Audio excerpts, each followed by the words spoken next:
when you're doing locates, how do you decide, like obviously for companies, you can do them, right? But how do you decide if it's a personal, like, you know, somebody looking for their friend, how do you know they're not, like, what's your due diligence? Yeah, it's tough.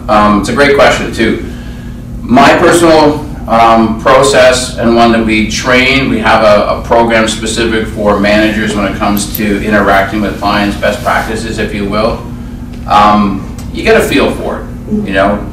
First of all, I always ask open questions when a client calls. Well, why do you want to find this person?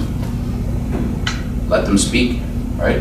Well, I went to high school with them, and it's like, you know, I kind of want to find them, man, okay.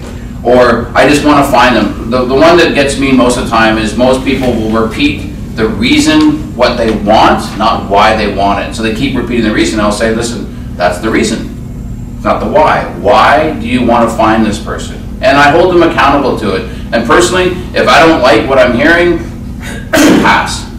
Or I'll take it. I'm usually not that direct. I'll hear people out. I'll give them the benefit of the doubt, because a lot of times people will qualify when hiring an investigator, whether you be a professional, a company, or even an individual. They've never talked to a private investigator before. And most people are like, I've never done this before. Oh my God, I'm so nervous. Like, relax, it's okay. What do you hope that we can help you with? Why are you calling today? Why do you want to locate this person? And make sure you dig into the story.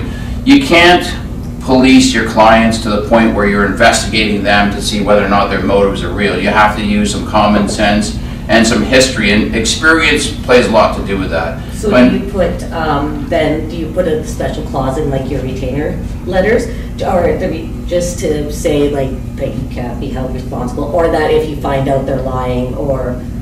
Yeah, it's a good, well, we have certain service contracts, is what I call them, where there are those types of language in there, sort of, you know, in terms of based on the information, the motives you provided us.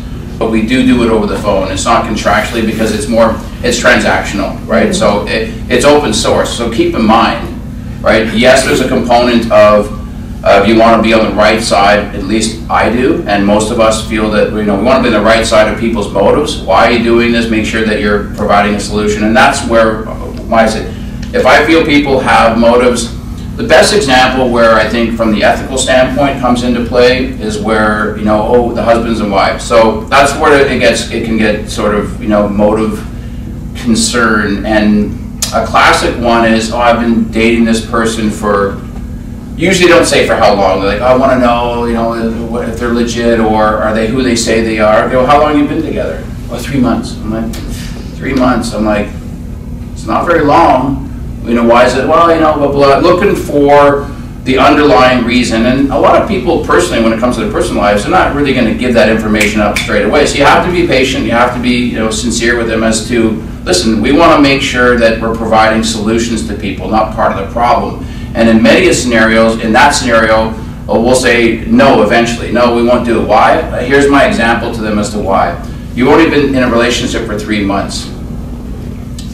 In 3 months, how honest is somebody to another person when they're dating for 3 months? They could be dating somebody else. There could be other mitigating circumstances in their life where they don't personally feel as though they owe you 100% transparency of what's going on in their life. So you may go down this road, and I just think it's not long enough. So when it comes to surveillance or even certain information about, you know, due diligence or backgrounds, I hesitate. I don't know exactly. I don't have a hard and set rule as to time frames, but certainly 6 months, anything within 6 months is like, you really got to dig into the why. Sometimes there's justification. Sometimes, like, you know, oh, I'm pregnant, you know, that some of these things can come up. So you really got to dig into their story, and I think you have to feel comfortable as an individual and based upon your experience. And if you're working for an organization where you're responsible for that type of the communication with the client, then seek some expert opinion from people who you respect in the company and the organization or their leaders, and just run it by them. What do you think? And then go to if you work for yourself. Experience, right?